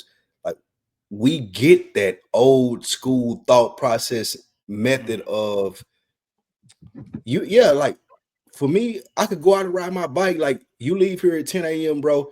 I don't give a fuck where you at. You ain't got to call me. Just be back by the time the streetlights come on. That's crazy, it. right? Cool. That's crazy. Like, we be going all day. Parents have no idea where we are. Ain't no phone number, ain't no call, like nothing. Like, all you need to do is make sure that you're back at this house at this point, at this certain point in time. And now we're seeing a generation and kids that are like, bro, you can't even watch the store by yourself. Like, I seen a story not too long ago as to where they arrested the mom because the kid was walking to the store, and I was like, bro, I did that every day. Like, why they arresting her? Like, I walk 2 miles to the store every day. It's no thing. That was the first sign of you a big kid, when you can walk to the store by yourself. Bro. Facts. And I hope statute of limitations have passed. Like, my mom left me at home by myself at 8, 9 years old. Like, bro, don't let nobody in this house. Yeah, don't let nobody in this house. When you answer the phone, don't tell nobody you by yourself, or don't try to fucking cook nothing. If you want something, put it in the microwave, and I'll be here at this time when I get off. Like, we understand that, but now we know from all the information that we get, from all the things that happen, how dangerous that is. We didn't understand how dangerous that is. So now we're in this middle point of knowing that generation and knowing that generation. We're like, oh shit, we fucked. Because we can't make no moves off of it. That's a great point. Here's the last thing that I was going to make. The last point that kind of ties into everything we've been talking about. We talk about that loss of community and us being really just apprehensive to trust people. I think a lot of it, and like I said, every generation can have their own claim to fame. And think about all the wild, tragic shit that we've grown up. Like, to the point where it's a norm. The shit that we've witnessed in our lifetimes isn't normal, right? Columbine, 9/11. Like, all types of just Katrina, like life-changing, like DC sniper, Katrina. The generational, this is only supposed to happen once in your lifetime. We lived through at least 10 of them. Facts. We lived through at least 10 of them. And it's like, damn, this world is crazy. And when you find out something crazy, you like, let me keep it sheltered. Let me be in my own bubble and try to figure this shit on the way. Like I said, if my sister's generation had gone through a 9/11, Columbine, all that shit, there's no way they would have ever even tried to pick up a ride with somebody, because they automatically wouldn't be trustworthy. We're not trustworthy of people because we've learned a lot of that shit. What's up, Portia? Just a thought. I definitely agree with you, but I wonder why we just haven't adapted to it. Our whole life we've seen government bullshit. We've seen mass shootings. We've seen it. So I guess I just wonder why millennials, why we aren't still outside and doing all of that, because that is our norm. I think, like, how are we scared of our norm when that's all we know? I think that's a really good question. I think our adaptation to it is closing off, though. Like what you said, most of us will end up lonely because of the fears of what we think will happen in this world. I think how we've adapted to it is like, I'm just gonna be in my little bubble, bro. Like, I don't want you coming to my house if you're not unannounced, like the little meme that I was talking about. Like, nigga, if you come knocking on my door and I ain't expect you, I'm not going to answer the door. I'm gonna duck off in my little hole. And I think a lot of us are dealing with all of the things that we've seen in our generation. We're like, I'm just gonna cut myself off from it. I'm gonna tweet my little tweets. I'm gonna post my IG videos. I'm gonna go to work. I'm gonna make enough money to survive, and that's cool for me. It's even to the point where it's the lowest birth rate as far as people having babies in America. It's even to the point where we like, I'm not even trying to be in a relationship. I'm not even trying to be with somebody because they may be fucked up and expose me to some fucked up shit. I'm just trying to make sure that I'm good and I survive. Like we've gotten that from everything that we've experienced as millennials. I think that's a perfect way to kind of wrap this up and bring it home. Like sometimes great conversation, and I think one of the most important things for people out there listening, sometimes we ain't got the answer. Sometimes it's a whole lot of questions. I feel like that's what this conversation was. It's a whole lot of questions, and that's where all the bookworms come into play. I truly feel like this can be a conversation that's extended because I'm sure a lot of people have thoughts on this. We'll love to hear from people from Gen Z. Love to hear from people from other millennials just to get their thoughts on this. Maybe something that we're missing, we're not thinking about in real time. I'm sure knowing all three of us will probably be putting this to thought even more and probably share some of those thoughts. And like I said, we have the perfect setup for a part 2. Go ahead, Spike. I was just gonna say, I'll tell you what I love about this conversation, because sometimes as a millennial, you feel like you're the only person that feels like that. But us having this conversation and knowing that like I'm not the only one that feels like this, as far as where we are as our generation of people, it really feels good to talk about. Yeah, man. Steve from Blues Clues dipped community back. Facts, man. Steve from Blues Clues just dipped on us one day, right? Just chucked deuces and never said nothing, man. Our trust issues are fucked up out here. Facts. That's what it is, man. That's what it is. So this is a great conversation. Portia, you stupid. This is a great conversation. Always look forward to more of these. Portia, this is an incredible topic to really talk about. The fact that you even took sick ass academics and really found a great conversational or a conversation piece. I'm glad we have to talk about it a lot.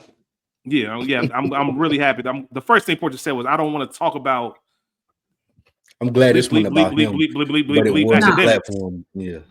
Yeah, but no, this really was, because out of all the things that I've sat back and reflected on, this is the first time I've really sat down and thought about this and really even put attention to it. So I'm going to be had a conversation with people who are like thought forward people, as far as like, damn, where did that come from? And us still being like, I don't know. Yep. I don't know. Like I do not know, bro. And I'm looking forward to the text that I get, the responses that we get from awitb2022@gmail.com, as far as people just responding to like, where do y'all think it came from? Because it's a genuine curiosity of mine, as far as like, why am I like this? Yeah, you know that's real, man. So we'll hopefully not only that, but also the freaks out there, man. This is should have said this at the top of the episode. A good crossover episode. I believe this is going to be posted on the frequency feed as well. Yep. Just kind of that crossover. So hopefully some of the freaks out there can come over and be bookworms. Some of the bookworms can go over and be freaks. Great name, by the way. Yeah. Just build this. I really genuinely, this is call to action. We said it before. Please hit us up. Please write in. Please DM, whatever the case is, because I want more answers and more thoughts on this whole conversation, and we'll take it from there. With that being said, Portia, where can they find you? Where can they find the frequency in regard to socials? So you can find me at Portia Renee _, I believe. And then you can follow the Frequency Podcast at the Frequency Podcast 2 on Instagram. You can also write into the Frequency Podcast 2 at gmail.com, just so you can get into this conversation. We'd love to hear from you. Yeah. No doubt. Spike Lou, you already know what it is. Good brother. Appreciate y'all. We'll be back next week for chapter 18. Portia, thank you as always for your presence. You already know, man. We'll definitely be talking in February. Always. So so we'll already be setting up the next date, the next chapter. Until then, let's get better this week, bookworms. Y'all be cool. We out. Peace.